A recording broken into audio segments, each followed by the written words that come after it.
시편 39편입니다. 39편 1절부터 마지막 절까지 어제 말씀서부터 이 시편 1권의 마지막인 41절까지는 질병에 관한 다윗의 시라고 이미 설명을 드렸습니다. 오늘 이 시편을 보면은 표제어 1절 위에 다윗의 시 인도자를 따라 여두둔 형식으로 부르는 노래 이렇게 되어 있는데, 이 여두둔은 다윗이 임명한 여러 지휘자들 중에 한 사람입니다. 그러니까 이 지휘자의 지휘를 따라서 부르는 노래 같은 그런 시로 지어진 것이다라고 할 수가 있는데, 여두둔 형식이 뭔가 하는 것은 뭐 우리가 알 길이 없죠. 뭐 그 당시에는 무슨 악보가 요즘과 같은 악보가 있는 것이 아니니까 이 지휘자를 따라서 회중이 전체가 부르는 노래로, 그런데 그것이 다윗의 그 질병과 관련된 그런 내용이었다라고 할 수가 있습니다. 오늘 이 말씀은 1, 2절과 3절로 7절, 8절로 13절 이렇게 셋으로 나누어집니다.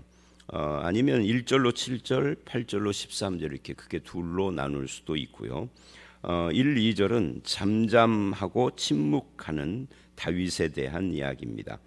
내가 말하기를 나의 행위를 조심하여 내 혀로 범죄하지 아니하리니, 악인이 내 앞에 있을 때 내가 내 입에 재갈을 먹이리. 재갈 먹인다는 것은 이제 입 다물고 말 않는다 그런 뜻이죠.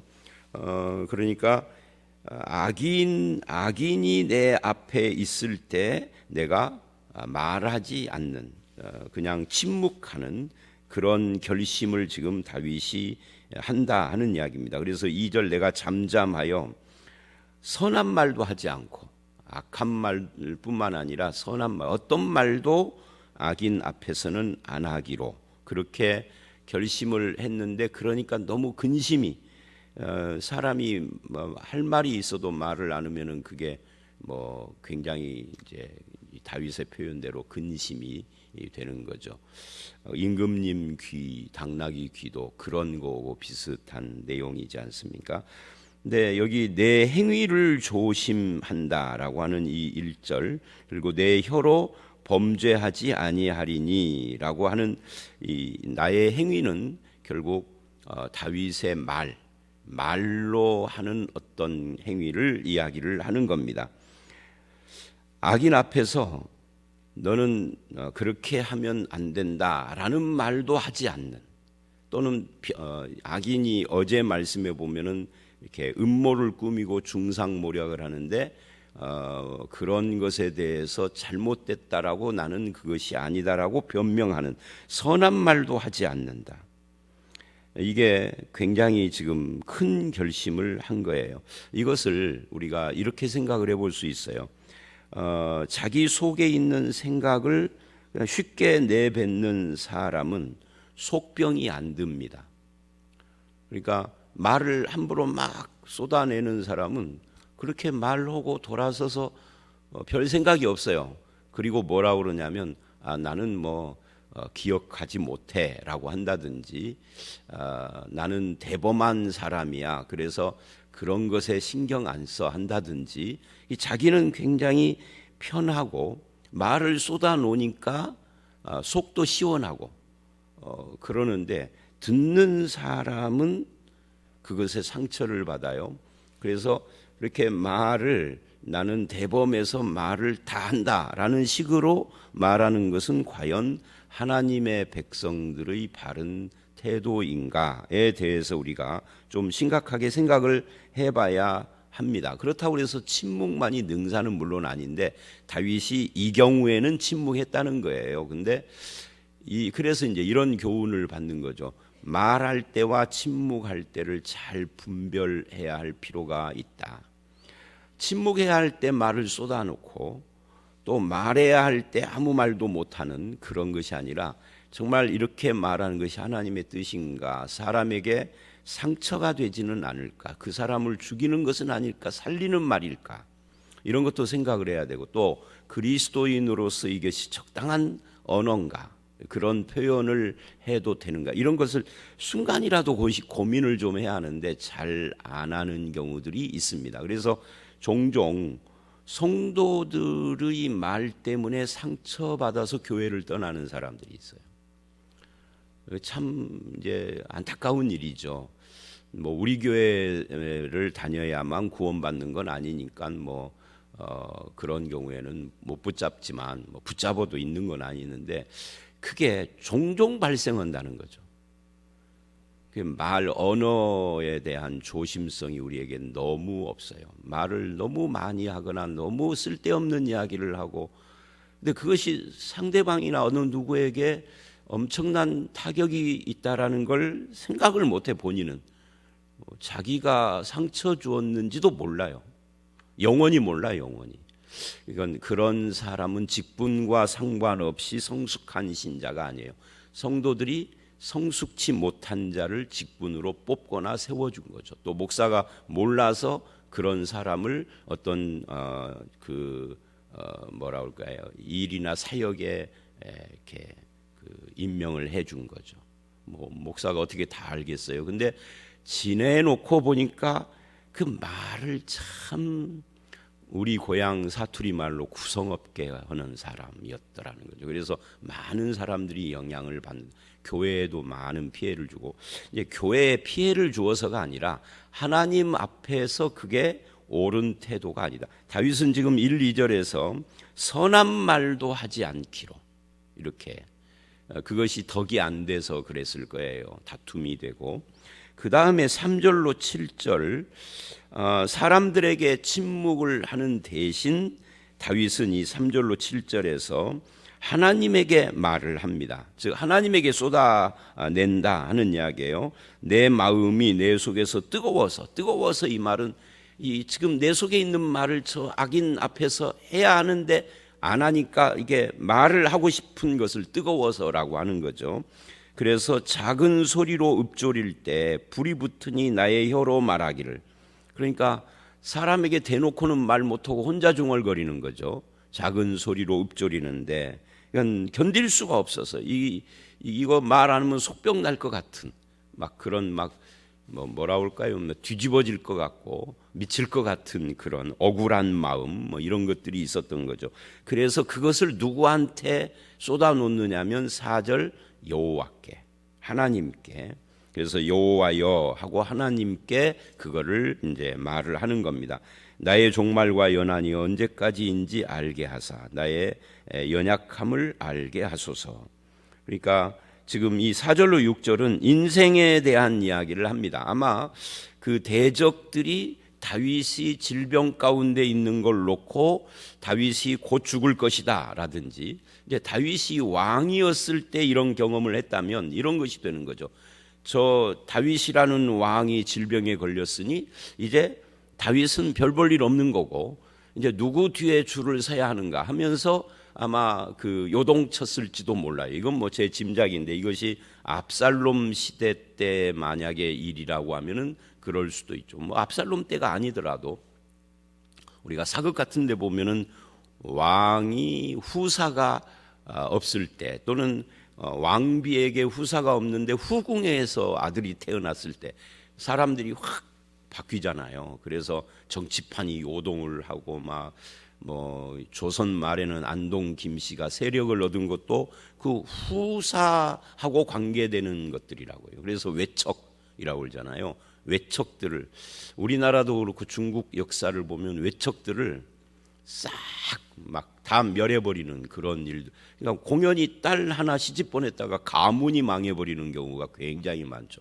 그게 후사하고 관계가 되는데 다윗이 질병이 걸렸으니 이제 그 다음 왕이 누구냐에 따라서 요동을 하면서 그쪽으로 쏠릴 때 다윗을 아마 욕했을 수도 있고, 저 왕이 이제 1년을 못 넘길 거야, 한 달을 못 넘길 거야, 죽을 거야, 이제 별말을 다 했을 수 있죠. 왜? 이런 짐작을 왜 하느냐면 갑자기 질병 이야기가 핵심인데 나중에 8절 이하를 보면은 질병 이야기가 나오잖아요.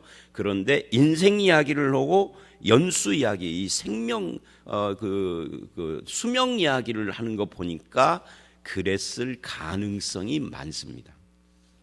자, 그래서 하나님께 이제 답답한 이야기를 하는 거예요. 이거 그렇게 비난하고 욕하고 막 패거리 지어서 다윗을 반대하는 쪽에 서고 막 하는 그런 사람들에게 직접 말은 못하고 하나님께 내 인생의 끝 어딥니까? 내 연한이 언제까지인지 하나님이 정하셨을 거 아닙니까? 즉 이 말은 내가 언제까지 살 것입니까? 이 질병으로 지금 죽을 겁니까? 아니면은 이 질병을 고쳐서 10년을 더 살 겁니까? 20년. 이제 이런 마음을 가지고 쏟아놓는 거예요. 그러면서 깨닫는 것이 있죠. 인생이라는 것이 하나님 앞에서 길이가 한 뼘밖에 안 되더라. 이 표현이 참 재밌어요. 5절에 주께서 나의 날을 한 뼘 길이만큼 되게 하심이. 여러분 우리가 이런 말을 하잖아요. 60대에 돌아가신 분을 보면 참 안타깝다.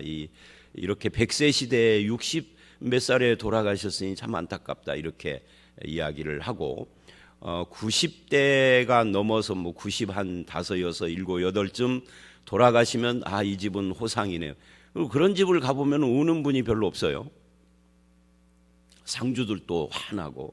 그런데 60대하고 90대하고 30년 차이인데 하나님 보시기에는 60대하고 30대가 이 손 한 뼘 차이, 그러니까 한 뼘 인생에서 그러니까 뭐 한 2cm 차이, 3cm 차이 정도 되는 거죠. 그 30년 더 살았던 것이 겨우 한 3cm 정도. 한 뼘밖에 안 되는 인생. 다윗이 이제 이걸 깨달은 거예요. 하나님께서 생명을 주시지 않으면은 언제라도 끝날 그런 인생에 대해서 고백을 하는 겁니다. 인생이 굉장히 짧다 하는 이야기를 지금 하는 거예요. 주 앞에서는 그래서 없는 것, 존재하지 않는 것 같은. 우리가 역사책에서 누가 살았고 누가 그러고 하지만 역사책에 기록된 건 세종대왕 한 사람이고 나머지 세종대왕 말고 그와 함께 무슨 업적을 쌓은 몇몇 말고는 그 당시에 살았던 사람들 아무도 기억 못 하잖아요. 아무도 기억 못 합니다. 그 당시 인구가 얼마였는지 몰라도 아마 99.9999%는 기억도 못하고 0.00001%를 우리가 지금 기억하는 거예요. 없는 거예요. 없는 거. 존재하지 않는 거예요. 우리도 똑같아요. 우리가 가고 나면은 우리는 존재하지 않았던 자 같은 거죠. 이 세상에 아예 태어나지도 않았던 자 같은 거예요. 인생이 너무 짧기 때문에. 그런데 교만을 하고 그 가운데서 할 말 안 할 말 막 다짓거리고 그렇게 서로 상처 주고 결국은 하나님을 대적하고 그렇게 산다는 거죠. 그래서 사람은 그가 든든히 서 있는 때도 허사다. 잘 나가는 때에도 사실은 허무한 것이 인생이다. 이렇게 지금 다윗이 자기 질병을 통하여서 깨달았다 하는 거예요. 이런 것을 깨닫게 하신 분이 하나님인 거죠. 뭐 하려고요? 하나님을 의지하게 하려고. 그래서 주님 앞에는 인생이라는 것이 아무리 왕이고 부자이고 건강하고 모든 것이 잘 때도 없는 존재 같고 허사고 그림자 같은 그런 존재일 뿐인데, 그렇다면 내가 쌓은 내 재물이나 내 명성이나 모든 내가 가지고 있는 소유가 내 것이 아니더라. 내 것이 아니죠. 없는 존재가. 그러니까 이건희 씨가 죽고 나니까 이건희 거 아니잖아요. 그러면 살았을 때는 자기 건가요? 자기가 좀 썼으니까 자기 거라고 생각하지만 그렇지 않다라고 지금 다윗은 깨달은 거예요. 이게 내 뜻대로 되는 것이 하나도 없다. 그게 이제 6절 이야기인 거죠. 누가 거둘는지 알지 못하고. 다윗의 아들 솔로몬이 거두었지만 그럼 솔로몬 거냐? 아니죠. 솔로몬도 인생이 한 뼘인데 뭐 한 뼘짜리들이 소유라는 것이 결국 모든 소유는 누가 주인이시냐면 하나님이 주인이에요. 그러면 인생은 뭐예요? 한 뼘 정도 사는 동안 80년 90년 사는 이 인생 동안 잠시 맡았던 거죠. 소유권이 아니다 그런 이야기. 돈만 그러는 것이 아니죠. 재물만이 아니라 내 생명도 주님이 지켜주지 않으면. 지금 이 다윗이 돈 이야기를 재물 이야기를 하는 것은 재물 가지고 말하는 게 아닙니다.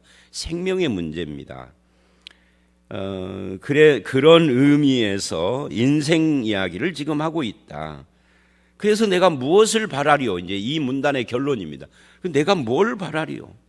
이 세상에 재물을 바랄 것도 아니고 명예를 바랄 것도 아니고 나의 소망은 주님께 있습니다. 왜? 주님만이 영원하시니까 라고 지금 이야기하고 있는 겁니다. 그래서 이제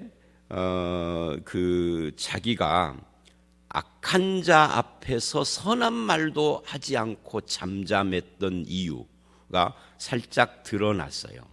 주님 말고는 소망이 없기 때문에 사람에게 말해봐야 하고 그 사람을 이겨먹었다고 해서 무슨 내가 엄청난 유익을 얻고 100년 살 걸 200년 사는 것도 아니다. 하나님께만 소망이 있다라고 깨달았기 때문에 그러는 겁니다. 인간들이 자랑하는 것들, 힘, 재물, 무슨 세력, 인간이 쌓은 문명, 매일 성경에 보니까 과학, 이런 것들이 전부 다 우리의 참된 진짜 소망은 아니더라. 하나님만이 소망. 이걸 언제 깨달아요? 병들고 보니까 깨달은 거예요, 지금 다윗이. 그래서 질병이 무익이 아니에요. 질병이 유익일 때도 많아요. 아니, 질병이 유익한 사람과 유익하지 않은 사람으로 나누는 거죠. 유익한 사람은 누구예요? 믿음이 있는 사람인 거죠. 믿음이 없는 사람은 질병이든 뭐든 하나도 하나님 앞에서 유익을 못 얻는 거고요. 그래서 이제 8절로 13절이 두 번째 이야기인데, 여기서는 본격적으로 다윗이 잠잠한 이유들을 정확하게 이야기를 합니다. 8절, 나를 모든 죄에서 건지시며 우매한 자에게서 욕을 당하지 아니하게 하소서. 우리가 어제 말씀, 그제 말씀이 38절에서 다윗은 자기의 질병 상태와 죄와의 연관성에 대하여서 조심스럽게 자기를 돌아봤어요. 모든 질병이 죄 때문은 아닙니다. 그러나 다윗은 그렇게 자기를 반성하고 돌아봤다는 거죠.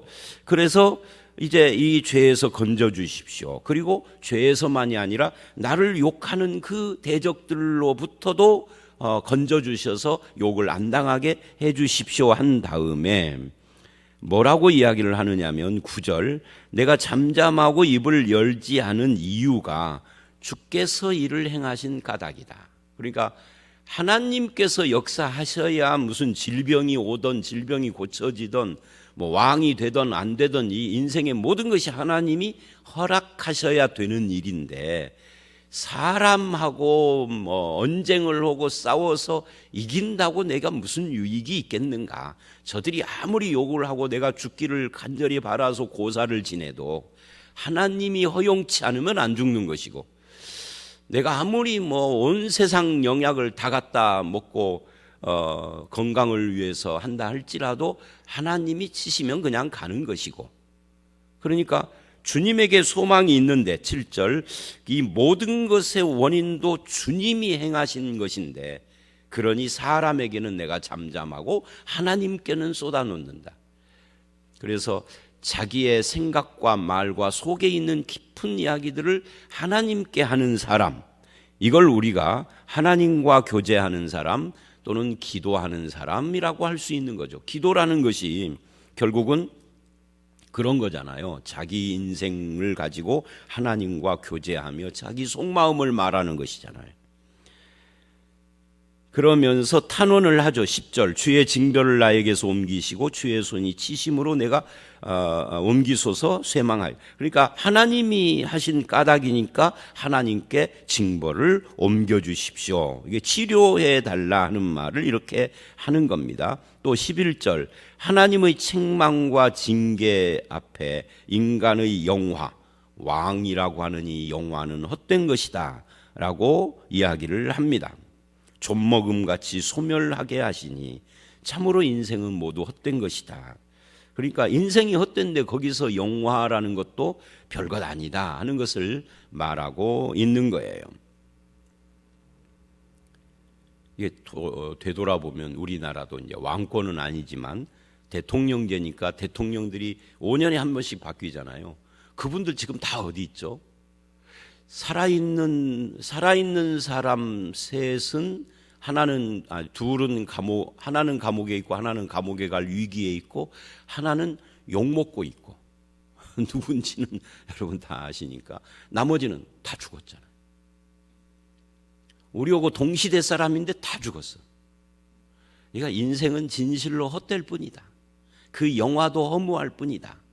그런데 그걸 살아있을 때는 그냥 네 편 내 편 오고 쌈박질 오고 저놈은 죽일 놈 나는 이렇게 살다가 간 거예요. 다들. 아니 그분들이 그랬다는 것이 아니라 우리 인생이. 그리고 우리는 살아있을 때 여전히 그러고 있어. 다윗이 그런 걸 깨달은 거예요. 이게 참 재미있는 것은 세상 정치판의 정치인들은 그런다 치고 하나님을 잘 믿는다. 그래서 잘 믿어서 목사가 되고 장로까지 된 사람들도 그냥 모여서 저놈은 죽일 놈 나는 살릴 놈하고 싸우고 있어. 이 헛된 인생 속에서 그 지랄을 하고 있다고 우리가. 참 그 지랄병을 다 내려놔야 한다. 다윗이 지금 그 이야기를 한 거예요. 다윗은 고상하게 말하고 나는 속되게 말하고. 그죠? 고상하게 말하면 못 알아들어. 그러니까 이 헛된 인생 속에서 하나님의 뜻을 따라 살아야지. 네 편 내 편 오고 싸우고 욕하고 음모 꾸미고 저주하고 그렇게 살면 되겠는가. 다윗이 깨달은. 그래서 잠잠한 거죠. 악인에게도 잠잠하겠다라고 한 거예요.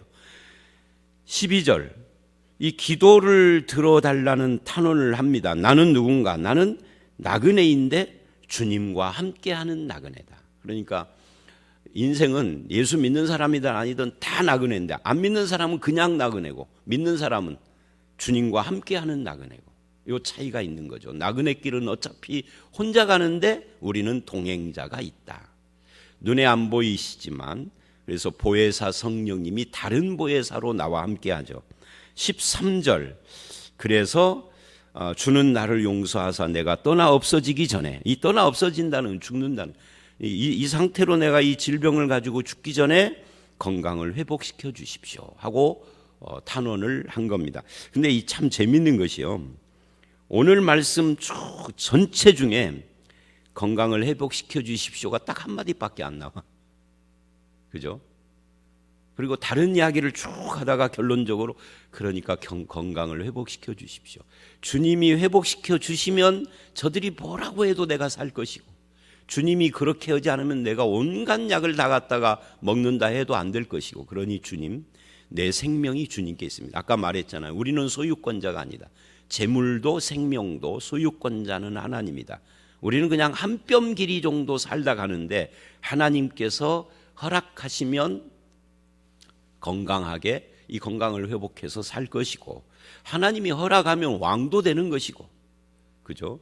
하나님이 허락하지 않으면 별 수단을 해도 왕도 안 되는 것이고 건강할 수도 없는 것이고 이렇게 이야기를 한다고. 그래서 여러분 하나님 앞에 내 소망은 주님께 있습니다. 주님 건강을 회복시켜 주십시오. 이 기도가 우리에게도 있으시기를 바랍니다. 인생은 헛된데 한 뼘뿐인데 사람들과의 다툼이 아니라 하나님 앞에서 기도하고 하나님과 동행하고 어차피 나그네지만 하나님과 함께하는 나그네 하나님께 기도하고 동행하는 그런 성도들이 다 되시기를 주의 이름으로 축원합니다. 함께 기도하겠습니다. 하나님 다윗처럼 우리도 악인 앞에서도 선한 말조차도 하지 않고 하나님만을 바라본다라고 한 것처럼 우리의 소망은 주님께 있음을 같이 고백하는 저희들이 되게 해 주시옵소서. 생명이든 재물이든 명예든 내 것은 아무것도 없는데 마치 내 것인 것처럼 지키려고 싸우고 뺏으려고 싸우고 서로 중상모략하며 음모하며 욕하고 다투고 하는 것이 인생입니다. 한 뼘밖에 안 되는 인생이 허무함에 빠져서 서로 그렇게 하나님을 무시하고 사는 우리를 건져주셨사오니 이제는 믿는 자로서 소망을 주님께 두고 나그네지만 주님과 동행한다는 믿음을 가지고 주께 기도하는 그 기도를 응답해 주시옵소서. 우리 가운데 건강치 않아서 수술을 앞두거나 또는 치료 중에 있거나 회복 중에 있거나 그런 사람들이 많이 있습니다. 저들 가운데도 함께 하셔서 다윗을 고치신 것처럼 고쳐주시고 소망을 하나님께 두고 사는 모든 주의 백성이 기쁨으로 찬양할 수 있도록 주님과 동행하며 하나님께 영광 돌리는 삶을 살 수 있도록 주님 역사에 주실 줄 믿사옵고 예수님 이름으로 기도드려 싸움나이다. 아멘.